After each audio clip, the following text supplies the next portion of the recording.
agnostic, which is the term, meaning that any solution they receive from nonprofit, for-profit, government is sort of all equivalent. The issue is they'll fund the solution, and then there's no preference to or leaning toward nonprofits as the sponsors of that is a huge challenge to the nonprofit sector to understand some of what you're saying about innovation and the need for innovation in the sector if it wants to understand how it's going to compete. I've raised the question about some of the money issue, and I don't want to go too long on that.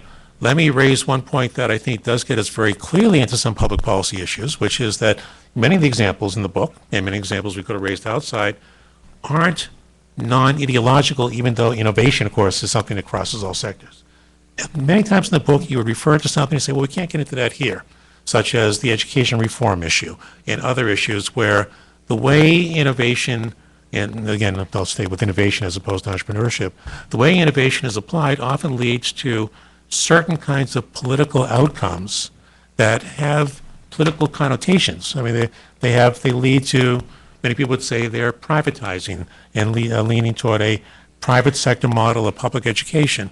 So there's a political dynamic that is the outcome of this that one has to be attentive to in public policy. It's certainly related to what the president is doing with I-3 and the race to the top and promised neighborhoods. All of them have those dynamics. Two last points. And this again goes to what government is incentivizing. I was at the White House last week where the president gave out the citizen medals for people who have done extraordinary things in our society. And I was struck by the fact, and this was a program, by the way, that was coordinated by the Corporation for National and Community Service, that every person that got one of those awards, and I'm holding aside the special awards that were heartbreaking for the families of Newtown, but leaving that aside, the other citizen awards, everyone went to a person that had created an organization. So that it was all focused on a person rather than a system, a person rather than a network, a person who created rather than someone who simply happened to work in an organization. It's a person-centric kind of approach, and I don't think you were trying to push that, but I think a lot of social entrepreneurship leads you to this idea of let's go find the next Bill Drayton, let's go find the next Muhammad Yunus, let's go find the next Steve Jobs, as opposed to saying how do we create through public policy systems and networks that tap communities for their creativity and innovation at the lowest levels and actually seep that innovation up, that it bubbles up as opposed to tries to percolate down. I think that's a critical issue. I'd like to see us start talking about innovative entities. Diana, you were talking about the ecosystem, but even there, I heard you say, well, we look for social entrepreneurs. I'd like to say we look for innovative networks, innovative systems, innovative cultures, which reflect where innovation in our society comes from. And to me, that's critical. And then finally, I'd like to raise the question then of what government actually does. And that is, if you look at the incentivizing for government, from government for innovation or for social entrepreneurship, I have some real problems with this. If you notice that states have been falling all over each other to create L3C laws. I mean, it's the fastest thing growing that you think of. And why is it? Because it requires no money. You get to basically say, let's create an L3C, and hopefully that will show our serious response to the economic problems of our state, as opposed to saying, wait a minute, we need some real capital to advance a particular kind of issue. And in fact, I've heard many social entrepreneurs say in many settings, and self-identified social entrepreneurs, say in many settings, if government supports social, or if social entrepreneurs proceed, government will save money, that this will be a reduction of government outlays as a result of entrepreneurship. I think that's a tricky road to follow. Now, Howard and I have very different perspectives on this one, but I think there's a real issue of government using a lot of this language to minimize and withdraw from what might be an appropriate government response to some of the social problems. If you think of the social impact bond in the Obama budget, what was it, $100 million? Social Innovation Fund was initially $50 million. In my world, that's called bupkis. I mean, that's not real money. So that if we're talking about doing something significant, we have to be thinking about how government sees what's an appropriate level of support as opposed to looking at this dynamic to say, this is a way how we can get out of it quickly, or get out of it cheaply, or get out of it in a way where the money often flows not to necessarily to communities or the social entrepreneurs, but to intermediaries that suddenly pop up and become entrepreneurial and social, like J.P. Morgan and Goldman Sachs, huge new social beneficiaries. Let me add one last point, but only because you raised it, which is that you talked about the measurement issue. And I worry terribly about measurement. I think we're going to have real problems with that.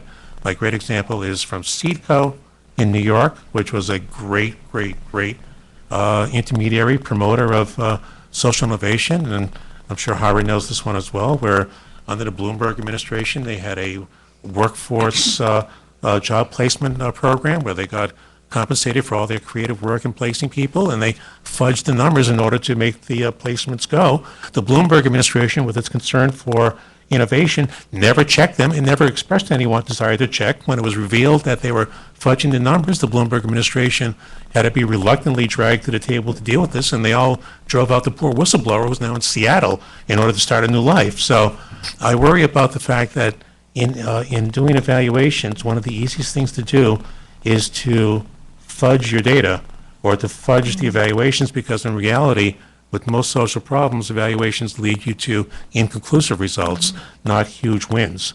So those are my concerns, but the book is wonderful. It raises so much discussion. I hope we have a good discussion here. Great. Well, thank you very much, panelists.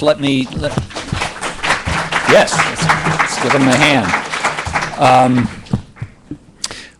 I think one of the things that becomes clear, and especially in Howard's and Rick's comment on your book, and I should say, you may now say whatever you wish in response, but let me see if I can kind of frame what I heard to be their sort of the big question they had for you, and that is this role of government and the role of public policy in this area. Clearly, in your book, you wanted to carry us, and Diana as well, in her work at Ashoka, you both suggest that we're moving past this phase in social entrepreneurship in which the emphasis is on the unique individual, right? And moving on to another state, and in Georgia's account, that sort of points us toward government, but both Rick and Howard in various ways have suggested problems with that move toward government. Can you address that a bit more directly, both of you, both and or either of you? Oh, go ahead. Okay. I totally agree with Howard at the point, to your point about good ideas spread and don't need government. I mean, if ideas are good enough and to spread and are solving the problems that need to be solved, people are going to take those ideas and adapt them locally, and that's where innovation happens. In Ashoka's world, it was precisely that idea that big problems need to be solved by individuals in the country in which or the city or the neighborhood in which the problem exists, and the spread of those ideas will necessarily require innovation as they're spread to be relevant locally in a new location. In terms of role of government, government-led social entrepreneurship is, for me, a bit of an oxymoron, in part because of the definitions that I carry for social entrepreneurship. Government can't exhibit. Government has to take minimum risk with taxpayer dollars. There's a level of accountability. To move quickly, to adapt based on what you're learning is key critical criteria for entrepreneurship that, again, that government has a challenge to adapt quickly. That said, government's role in helping the ecosystem develop so that more solutions surface and more solutions are visible and more solutions to problems can be spread, I think is exactly a critical role for social entrepreneurship. I think the Social Innovation Fund is one experiment in that regard, and that there is a role for government to leverage private dollars or foundation dollars to help do that, as the Social Innovation Fund did. And, yeah, so that government's role in lowering the barriers of entry for people to start their businesses, social business or social entrepreneurship, again, for job creation is an important role.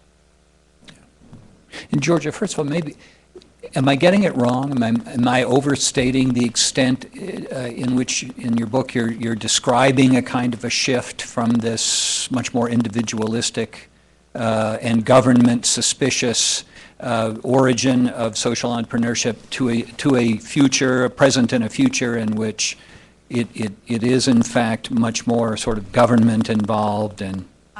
So I think what I certainly describe as shift, I think that has evolved a little bit from a fiercely individual Yeah. notion of sort of the lone entrepreneur to what Ashoka and others have described as a more collective or collaborative and often community-based approach. I mean, this is where I think the point about it being sort of bipartisan, or not bipartisan, but sort of not political, right? I mean, sort of whether you're the Tea Party or whether you're sort of progressives working at the grassroots level, I think that there is this notion that this fierce laser-like focus on an individual and an individual superstar really is not helpful in thinking about collective. So I do think that there's and then how we measure that becomes very complicated, right? It's much easier to evaluate a single person, a single organization, harder to evaluate community or collective efforts.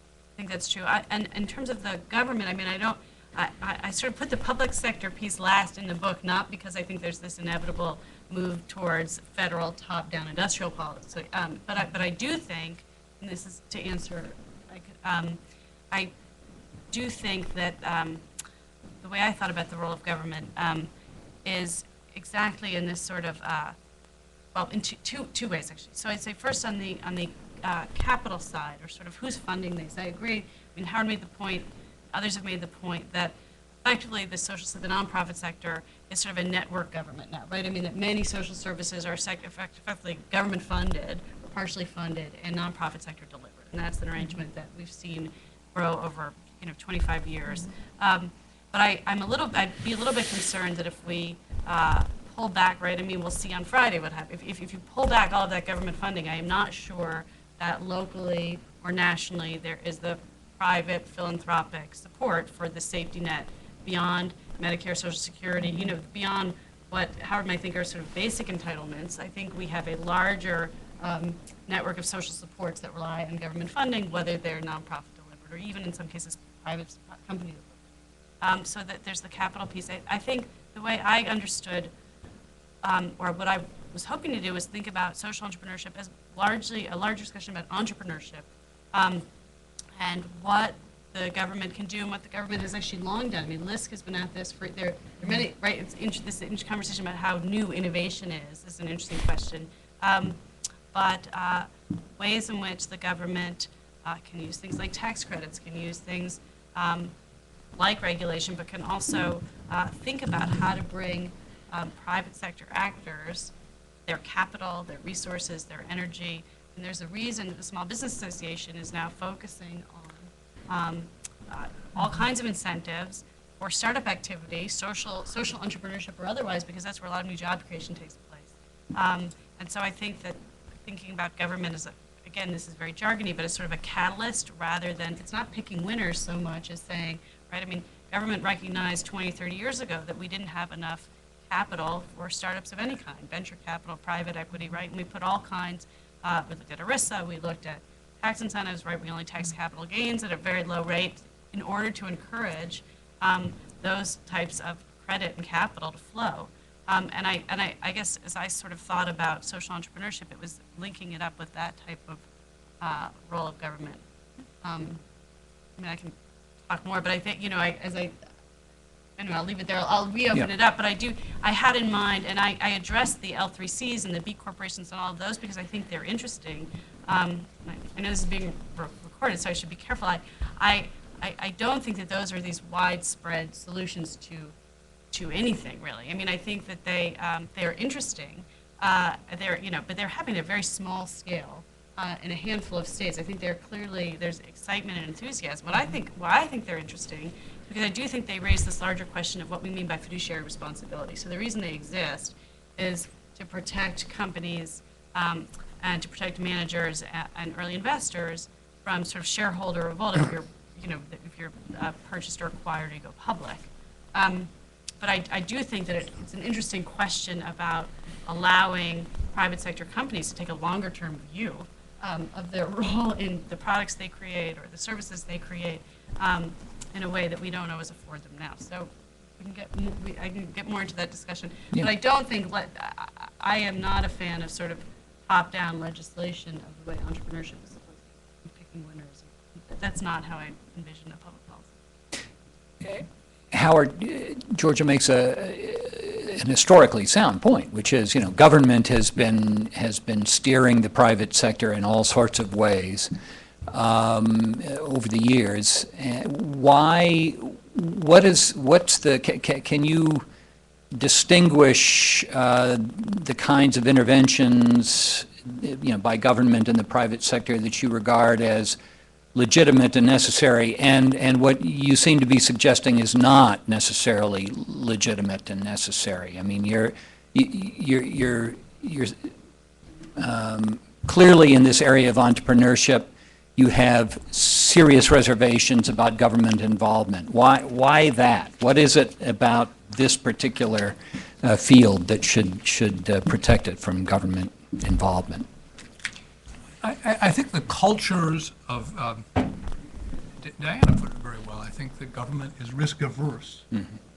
And the fiduciary responsibility of nonprofits, when you have a government contract, your whole incentive structure changes appropriately so. If you're entrusted with the public's money, you've got to show that you're fulfilling the terms of the contract. The emphasis becomes much more inevitably on process and outputs and numbers served. That's what you traffic in when you have a government contract. And so I worry that even though entities like the Social Innovation Fund want to sound different, that it's an extension inevitably of that sensibility, which will be at odds with the more kind of creative culture that we need to see hatch in the nonprofit world. Yeah, and Rick, picking up on an important point you made, which was the nonprofit sector somehow losing its essence in the course of in the course of emphasis on social entrepreneurship in this new way, which does seem to be sector agnostic in many ways. I mean, right? I mean, we're talking about, Diana was talking about, Georgia was talking about a kind of a free flow across the sectors, right? And there isn't any clearly demarcated boundaries between the sectors any longer. What's your beef with that? I mean, you're kind of swimming against a huge tide, right, in the field of nonprofits and foundations. What is this purity in the nonprofit sector, or this essential character that you're trying to preserve, and what's wrong with this effort to kind of bring the good things from these other sectors into the mix? Well, purity would be something people don't ascribe to me at all. Yeah. I think the issue is that we have 1 million 501c3 public charities in this country. The question is, what is it that distinguishes a 501c3 from government, which is it's a problem raised when nonprofits become essentially arms of government and distributing government programs? And what is it that distinguishes a 501c3 from business when they start operating so much like business that you can't distinguish them? So there's a real question here as to what is a 501c3 public charity. Why does it exist? What what is it about a public charity that merits the tax benefit that it gets? What is it that merits the tax exemption when it owns property in a municipality? I heard, I've been looking at the pilots in many cities, and the municipal officials say, well, gee, if a for-profit does things that are charitable, what's the distinction between giving a nonprofit a tax exemption and a for-profit a tax exemption? So there's a real question as to what a nonprofit does, what's the essence of a nonprofit that distinguishes it from the other sectors, and I think the distinction actually is a very healthy distinction. If it weren't, then they would say, let's either become businesses all completely, or let's become complete arms of government. And I think there's something distinctive and different. I don't think, though, nonprofits have engaged that well, and I don't think they've drawn well on necessarily on the innovations in technique and management, and the incorporation of creativity. It could be, Howard saying it may be that there's in a way, a stultifying effect of government contracting on nonprofits because of the fact that they have to manage to the contract as opposed to manage to creative goods. I think in many cases, since I was also on the government side for some years, many government officials would love to see nonprofits coming up with better ideas and saying, here are better ways of doing what you're supposed to be doing, and they'd be open to seeing those changes occur. So the question becomes how nonprofits learn from and incorporate innovation in their work and convey that to the other sectors that they work with as partners, but they are still different than them. Yeah, good. All right. Let's, if we may, turn to our audience and see if we have any. Mark, I promised that I would give you Mark Schmidt from the Roosevelt Institute, and if we have a microphone. I'm sorry. Yeah, down front. Sorry. As ever, if you could speak directly into the microphone and identify yourself, although in this case it's Mark Schmidt from the Roosevelt Institute. I'll pass on that part. Thank you Yes, very that's much, right. Bill, for hosting this event. I'm really excited to see this conversation get highlighted, and particularly Georgia for a book that looked at this whole issue with some balance rather than just evangelism. I guess the question that came to my mind during some of this discussion, and to some extent I'm re-articulating a little bit of something Rick said that we didn't really get back to. We talked a lot about role of government. We didn't really talk about politics. And it seemed to me I heard Howard articulating kind of a theory of politics, and that the kinds of social entrepreneurs he's encouraging, really build into a tradition of government should do less. But I don't know what the theory of politics is for the non-Howard social entrepreneurship world, and if there is an adequate one. And a framing like innovator or entrepreneur kind of is an it kind of says, well, the reason these things aren't being done is because there hasn't been enough innovation, rather than, for example, there's a conflict and that these things aren't happening. Some areas, I do think things like Teach for America obviously fit very directly into a political, what's emerging as a very significant political movement. But I wonder to the degree that the other dimensions of social entrepreneurship have that capacity to say, when we think something works, we actually can get into the fight about making sure that it is kind of picked up. And the other dimension of that, of course, is a lot of individuals, particularly younger individuals, it's a lot more attractive to be a social entrepreneur or to be a TFA teacher than it is to, say, be an advocate for more education funding or even for other kinds of changes in the schools, even though there's an implicit politics in some of that. So I wonder if you could kind of address the political theory of social entrepreneurship. Political theory of social entrepreneurship. Excellent. I won't promise that. But from our experience with over 3,000 social entrepreneurs over 30 years, it's very clear that one of the ways for an idea to spread is that your idea becomes part of public policy. And that doesn't necessarily mean funding will flow, but that that public policy is a delivery system for ideas that work. Ideally, that would be a wonderful case. And I've seen a hesitancy among folks in our network to become part of the political fray because people come into office and they come out of office. And if they're aligned politically, and that party is out of office or out of fashion, then what happens to the idea? If the idea is really about social good and social impact, you want that idea to stick, and being part of the political debate and political fray can put that idea spreading at risk. So that said, one of the key ways that idea spread happens for many social entrepreneurs is that it becomes embedded in political policy. That will work best if it's not part of the political fray. There's a great article by Richard Proskier, which looks at how social entrepreneurs, because of how they work in terms of building social capital, affect change not through conflict, not through political conflict, but through building social capital, are able to move the ball, the issue, in a longer lasting, non-confrontational political way. Well, you're quite right, Mark, that I'm positing social entrepreneurship as kind of a parallel universe to the welfare state to a certain extent. I'll quite be frank about that. But I would also distinguish between social entrepreneurs who are providing direct services to people in need in some way, and policy advocates who are looking to have public policy change. And I don't think it's useful to lump them all together that way. I think they're doing different things. When you have clients and people who come in through the door, and you've got to deal with their individual problems, that's really different than, say, even a really effective group like Mothers Against Drug Driving. The people who started Mothers Against Drug Driving changed the world. They changed laws in probably every state about what the legal blood alcohol limit is, right?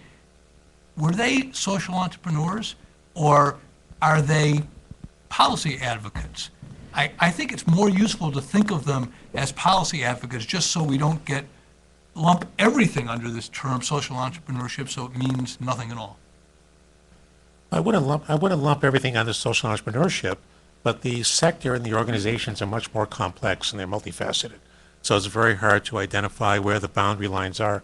And I was very glad to see in your book, you talked about advocacy. And it was good. We don't see that much in discussions of social enterprise. But I do think we have to understand that there is a political dynamic to much of what the market does in incentivizing particular kinds of innovation. I mean, I have to say that the old Ford, Rockefeller, Carnegie model of nonprofit activities where they would come up with an idea and government would replicate it has been going on for a long time. That's what nonprofits have been doing for many years. Is why we had the war on poverty and many other things that was tested in the nonprofit sector. I think, though, many of those tests were very much public sector-oriented tests, that the programs that were being demonstrated, Gray Areas Project leading to the war on poverty, was to get government to do more. Many of the innovations and the entrepreneurship that I see occurring is a privatizing entrepreneurship, so that the politics of this is often models that lead you to non-public solutions to what used to be public venues. And the question becomes, is that good or bad?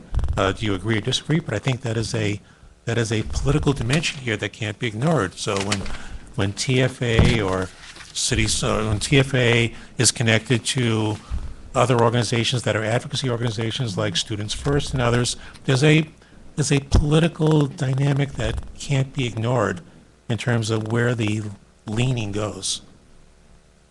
So that's interesting. You interpret social entrepreneurship in the non-Howard way as still somewhat oriented toward privatizing.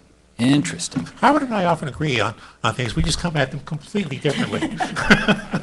Well, you don't want to hollow out government, and I'm more open to. Exactly, yes. Well, and I was going to say, not to point the way toward George's answer, but I read her book, with some exceptions like TFA. By and large, these are groups who are interested, I thought, in expanding the role of government in some fashion or another, shaping government policy so that it so that it has a larger role in public life. Am I wrong about that? I mean, No, well, I think that, I mean, I think in the couple of the handful of nonprofit examples that I looked at, actually, to Mark's point about advocacy, I think there have been a number of organizations actually, and Ashoka, I think, is actually unique in this respect, in not sort of co-opting large sort of government sums and essentially trying to earmark itself and becoming an extension of government. It's rather unique, I think, at this point, actually, in the nonprofit sector for maintaining a distinct relationship. I think that I do think that there's a class of organizations, the City Years and the Teach for Americas of the world, who began life, I think, not really interested in the public sector, not really interested in public policy, but recognized, actually, and I do think it's important to distinguish between organizations that are purely advocacy organizations and organizations that do direct service, but there are organizations that do both, and I think have succeeded in doing both, recognizing that the best way they're going to achieve their ends, whether it's education reform, right, whether it's sort of a national service platform, you name it, sort of environmental change in legislation. I mean, organizations like Environmental Defense Fund, they're doing direct programming, but they also realize that public policy has huge reach and those dollars are critical. Then the question is, are they now just entrepreneurial because they're very good at essentially getting themselves earmarked, or are they continuing to do interesting work? I mean, Mark wrote a great article on sort of how you think about advocacy and measure it, because that also becomes tricky, but there are many who do the cost-benefit analysis and say, here's our budget, and maybe we're really better off investing most of that in advocacy and trying to unlock a lot of government dollars, right? That's the healthcare reform. right, yeah. Yes, please, right down front here. Hi, thank you for the talk. I'm a political economy blogger, and I enjoyed each of your comments. Just a question to Ms. Wells and to Rick as well. Regarding taking that individual challenge, or the social entrepreneur as the individual, and making that more of like a culture, or making it more of an ecosystem. I was excited to see that one of the Ashoka fellows, I think Ehab Abu in Egypt, took this philosophy and came up with something called the Practitioner's Guide for Social Entrepreneurs in Egypt and the Arab world. I'm not sure how Ashoka has tracked that or how they feel about it, but curious to see, is this one of the ways, by having one of the, somebody taking this idea and making it into a course to teach not like a group of activists, but just people who are still trying to create not just a career, but a mission after they complete university. Is this one way? And if not, what are the ways? I know the United Kingdom already has a couple of institutes that focus specifically on social entrepreneurship and divorce it from the advocacy process. But maybe it's because of their political culture that I don't know. So just some thoughts on that. This case, I know a little bit, I don't know completely, but is analogous to what we're seeing on university campuses here today. Like, it's quite clear that the world is changing. Jobs that young people are going to have when they come out of college don't yet exist as they're entering college, the rate of change. And so the role of universities and education is changing. How do you equip young people to be ready for this world of change? And sharing from people, as you mentioned, how to ready young people for that world, and helping them practice the skills that are necessary for living in that kind of world and for practicing change making is a key piece. So we are seeing, yes, in Egypt, but also in all over campuses in the United States and other parts of the world, a hunger from students and from universities who are eager to learn about how to foster skills around change making and being social entrepreneurs. Well, turn it into a public policy question, because I still think that that's the exciting part of George's book, even though it was the end, is to me, it's where it all leads and adds up to. If the idea is to build networks of people and build cultures of people that are engaged in innovation and entrepreneurship, what do you then do? And I would think that we have some opportunities to rethink public policy in this country as to how we incentivize that. For example, some might have said, if you look back at the history of the Social Innovation Fund, given the fact that I don't think it did very much to create innovation, that maybe that would have been a better expenditure of money had it incentivized and funded networks for the exchange of information, so it would make that more robust in terms of the dialogue among innovators, so they can learn from Cincinnati Works and other groups that way. Can you cut a ribbon on a network of innovation? Now, the problem of cutting ribbons is a really critical issue in public policy, and I agree, and that's why they tend to go toward not just funding projects, but funding projects that are safe as opposed to risky, and that's the other part of the cutting ribbon piece. The second part, though, is who are we talking about trying to help become entrepreneurs and innovators? When much of this movement started back in the 90s, it was a pretty elite little group of people. I mean, one of the organizations that used to support these was limited to Ivy League students, and then it opened up and included Stanford. So I mean, that was a big movement toward egalitarianism. I mean, when I hear Diana talk about students that are hungry for this, half of America's students go to community colleges, which are community-based, and those young people, actually, they're a little bit older than the usual profile of most students, and they also often look different than this panel does in terms of racial and ethnic makeup, are very hungry for the ability to be and express entrepreneurship as well.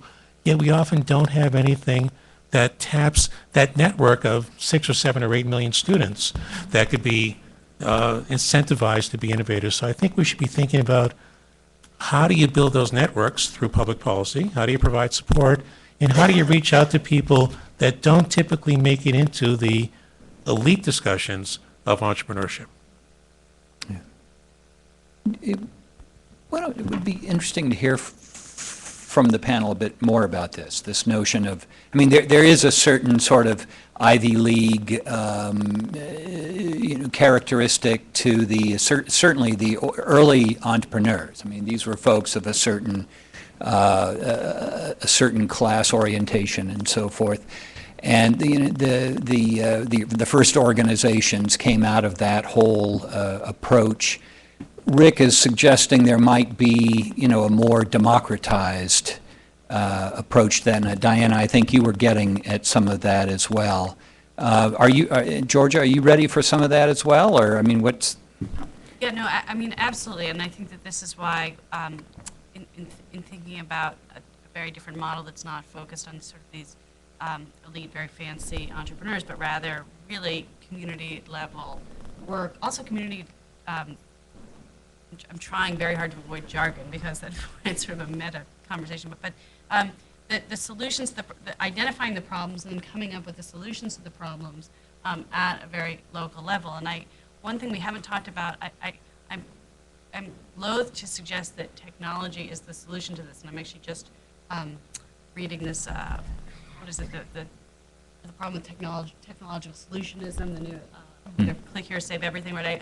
I'm cognizant of the fact that we can't just say technology in the cell phone example that Howard used, which I love, is going to solve all these problems. However, I do think that what technology, but also has allowed for a kind of community engagement for people to say, we're going to do community level budgeting. We're going to weigh in on the programs, the problems that are where trash is a problem in our, and letting people actually weigh in and communicate not just with their governments, but with each other at a very local level to say, here are the problems, and also maybe we can come up with some of the solutions. Now, I do think that government has a role perhaps in setting up some of the architecture for that, and or perhaps some of the funding for the architecture for that, right? I mean, the cell phone example is interesting, kind of occurred sui generis, but there's a lot of connectivity and technology piece that actually requires some kind of infrastructure investment to describe it, that is a public good that needs to be provided by government. But I absolutely think that the more interesting and the true innovation, not this sort of evidence-based proven stuff, is going to occur at a much more local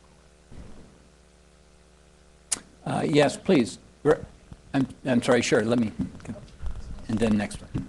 Next question. Hi, my name is Mara Mayer, and I'm here representing Encore.org, which some of you may know in its previous incarnation as Civic Ventures. And as you talk about sort of this category of people. I just want to point out that there's another category of people who are very much involved in entrepreneurship and trying to change their communities in the larger world, and that is people who are 60 and over. I just wanted to point out that there's a real movement there, and it's an important one. And you may know that Encore.org essentially oversees the Purpose Prize, which honors people 60 and over for doing wonderful things in their communities. And the deadline for the next submission is April 4th. So if you know someone, we're building a network, and we invite you to join it. Thank you. Yeah, don't forget us people over 60 now, come on.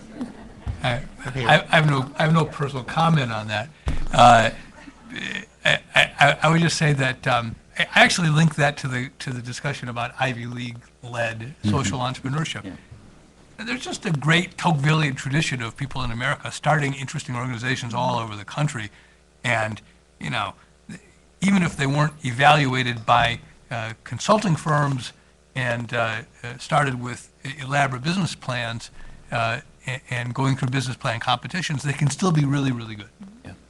And it has to be said, incidentally, about this, the contributions of folks over 60 and approaching 65. There have been many waves of technological and social change that have subtracted steadily from the energy of civil society, as we know. Women in the workplace, the rise of television, so forth and so on. All of these have been sort of massive demographic subtractions from the energies devoted to purely voluntary associations and civil society. But this one, as more of us cross that 60-year mark, it's one of the first demographic trends that's actually going to be a serious addition, I think, to the energies of civil society. For the first time, we're going to have, a lot of very capable people who have time for this sort of thing. I promised this lady right here that she would get the next question, and here comes the microphone. Please identify yourself and affiliation.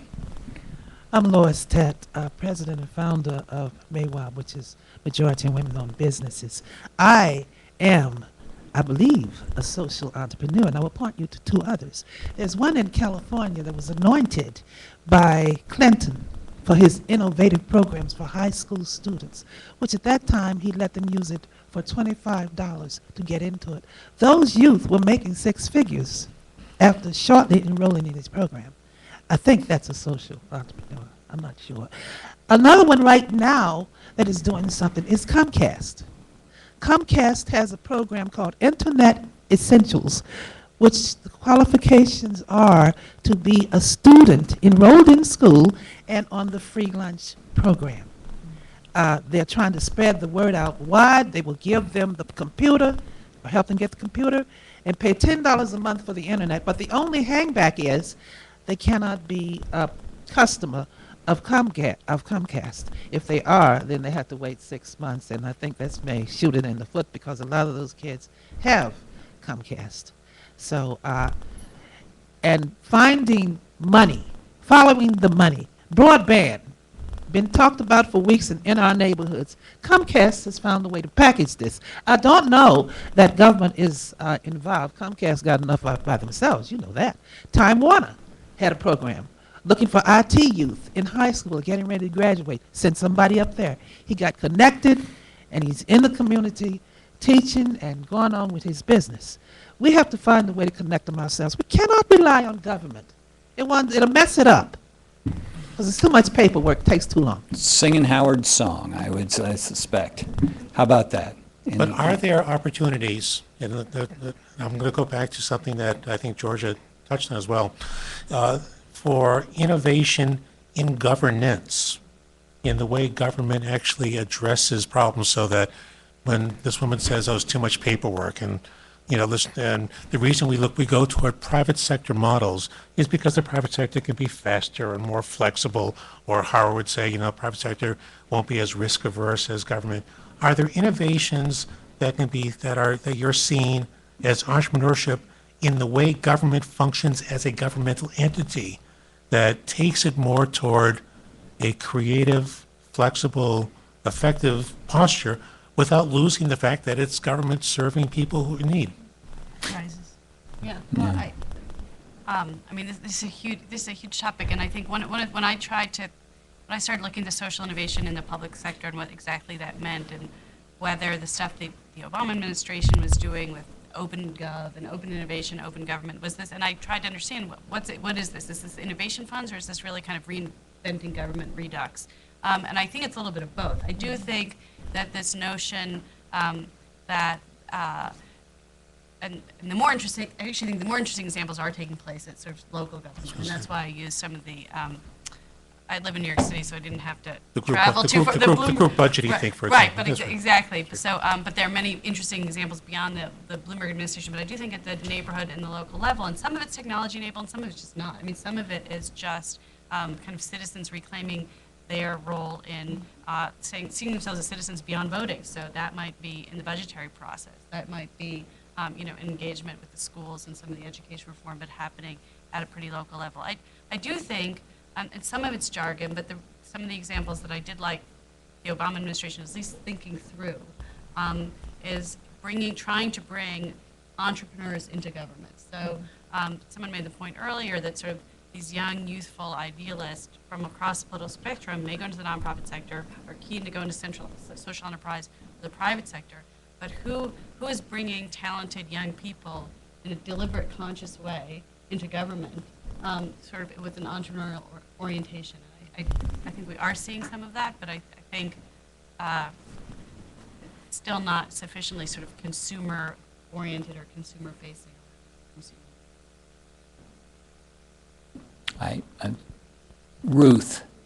Ruth, yes, sorry. Microphone is on its way. Speaking of social entrepreneurs, Ruth Lubitsch. The lady has gone home, but I'm 86 years old. Right, yes. And running a project out in Ward 5 and showing the world that we can reduce the negative outcomes of poor African American people as it pertains to maternal and child health and early childhood education. I am a nurse midwife. I wanted to point out the organization that I ran for 25 years in New York had as its first executive Frances Perkins. And I wonder if you've thought about what the government's efforts at New Deal, how many of those came from Frances, who was a social worker, because there is a book out about her which says that they were her ideas and she just convinced Franklin to do them. So, but I wanted to ask a question, because when you innovate in a marketplace and you get opposition in that marketplace, to whom can you turn except government? Because nurse midwives for many, many years have had opposition from the marketplace, if you will. And we struggle with that all the time, and I don't know where else to go but to government. Sort of raises that question of financing on a larger scale, which is we've had other conversations about that, but what do you have to say about that? Is government the only place where we can go? Howard, I mean, I thought that Ruth was raising a regulatory question, actually. You know, that nurse midwives face opposition from doctors in terms of being able to, the scope of their activity. And that may actually be a licensing issue in which government has to play a different role and has to be convinced to play a different role. So I interpreted that as a question about licensing and regulation. But the last part of her question, which is if you're ready to take a program to the next level, where do you go except to government, right? Where else can you make your pitch except for? Say, Medicaid, over $2 billion. And yet, what can we get the help that we need in order to recognize this? There are now 208 persons in the country, and we have gotten some from a strong start, but it's still, it's a struggle. Yeah. Well, I mean, I think this takes us back to politics.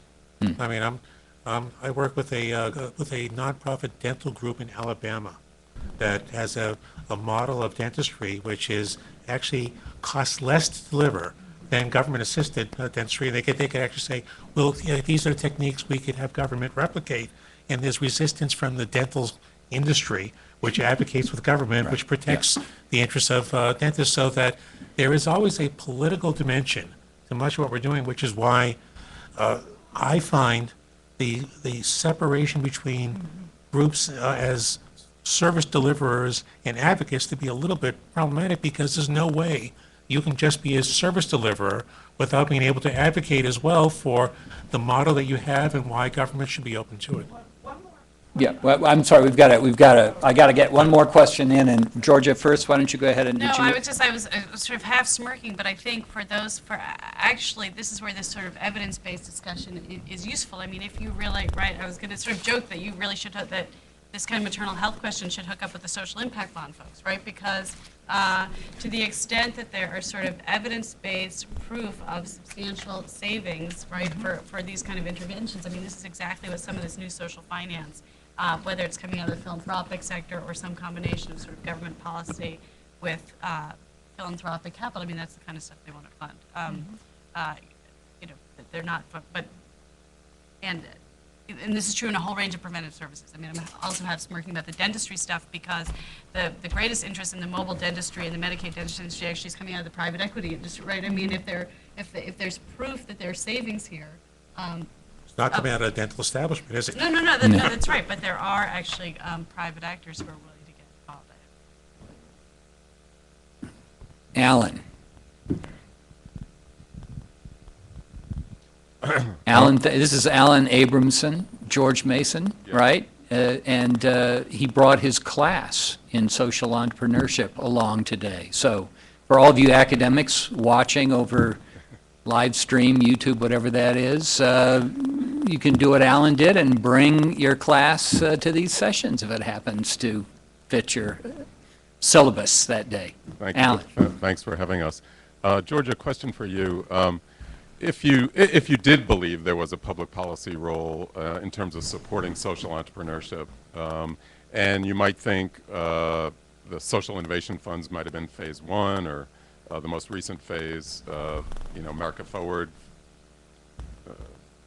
lobbied for a bunch of years and was able to get that. What do you see as the next phase in terms of a public policy agenda for a federal public policy agenda for social entrepreneurship? So I guess, I mean, this is a little bit of a cheating answer, except that I like to situate it in a much larger discussion about private energies and private capital. And what I mean by that is, I sort of just briefly mentioned the social impact bond example, which is a very small, I mean, these are, a couple $1 million pilots that are going on, really only one now in the U.S. But I think at the other end of a similar spectrum, I think that there are things like infrastructure banks, right, where we're talking about billions of dollars in private sector capital that can be brought to bear on public purpose and sort of necessary public purpose needs and projects. And so I think to the extent that we are starting to think about, the question was raised about, is this really sort of social entrepreneurship, especially in the public sector context, about kind of doing more with less, and are we really just not talking about the fact that we've run out of resources and we need to bring in additional capital? And I think as much as we want to talk about innovation, in fact, what we're really talking about is that we have budgetary constraints. We actually do need other sources of capital. And so to the extent that there is a public policy agenda that has to do with bringing in other sources of philanthropic capital, which is, I think, part of what the innovation funds try to do, or large-scale commercial capital to bear on, and that's different than privatization, but it's whether infrastructure investments are a good example, or small prevention programs. I think there are ways to do it that have to be very carefully crafted. I'm not a huge privatization advocate, sort of blanket sense, but I do think it's really unlocking major sources of capital. I mean, right, pension funds are trillions of dollars in pension funds. A small fraction of those that could be made already are. CalPERS, others are in sort of economically targeted investments in their own communities, which isn't necessarily about social enterprise, but it's about CalPERS putting $2 billion in California industries, California companies. And so I think just thinking about the broad sweep of capital that could be available and perhaps directed, nudged, however you want to describe it, a little bit more towards public purpose projects. Why don't we use that question? In other words, next steps in this field of social entrepreneurship. What does the future hold? Very brief responses from the rest of the panelists, because we're just about out of time. If you would like, what's next? Where are we going? And including the public policy piece that Alan raised. If you don't want to talk about it, that's fine. I mean, I predict some, we're already seeing little bits of this with the LC3 and other hybrid models, social impact bonds, that the difference between nonprofits and for-profits are getting more fuzzy, will get more fuzzy. It would be a brave new world if corporations were defined by their social impact, but that may be more. There are some that are striving to do that, if that were more of the norm. Howard, is that what you want? Corporations aiming at the more social purposes? Is that- Yeah, obviously that worries me because I won't get in.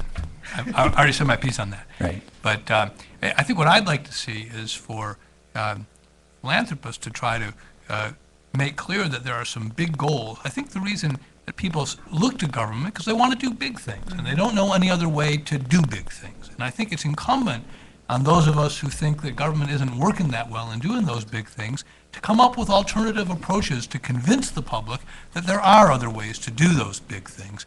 And I think that if philanthropists were to band together, I tried to say this before, and say, here's a couple big projects, and we're looking for 100 people in 100 cities to take on these projects in whatever way you think is the best. But we know that if everybody learned English who doesn't know it now, they'd be better off. We know that if young and pregnant mothers had better nurse midwife care, they'd be better off than they were now. But I think that we have to have the philanthropic sector willing to send a signal that it's willing to commit to kind of these things without committing to one big organization that spreads across the country, because I don't think that'll be that much different than government.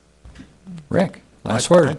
I'd flip his position the other way. I'd say I wish philanthropy were listening to 100 people around the country with good ideas, innovative ideas to bring and to nurture up, because I often worry that people in foundations, once they walk through the door and enter the sacred office, they somehow think that God has put extra brains in their heads, and somehow we don't have quite as much.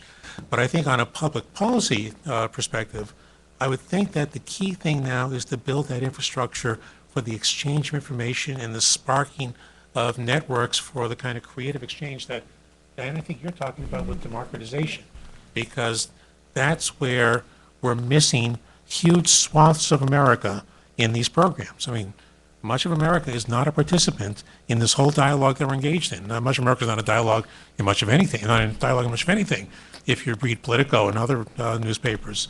So how do you take innovation through public policy and have it reach communities that need resources, that need innovation, and have innovative ideas to propose if they can get the attention? That's where you have to move in the building of that infrastructure. Very good. Yep. Just to What? build on that, I mean, we see innovation happen where two sectors that previously haven't been working together or haven't talked to each other are talking to each other. We see it at universities where professors of social entrepreneurship are seeing that, science and, healthcare and public policy, that across sectors, when the silos are broken down, it sparks ideas, because people who haven't been talking to each other previously are, and hopefully we will see that going forward. Excellent. All right. Just one quick note. Our previous discussion was on social impact bonds. So if those of you have an interest in that particular aspect of this issue, that transcript is up on our website. So let's give the panelists a hand for a terrific conversation.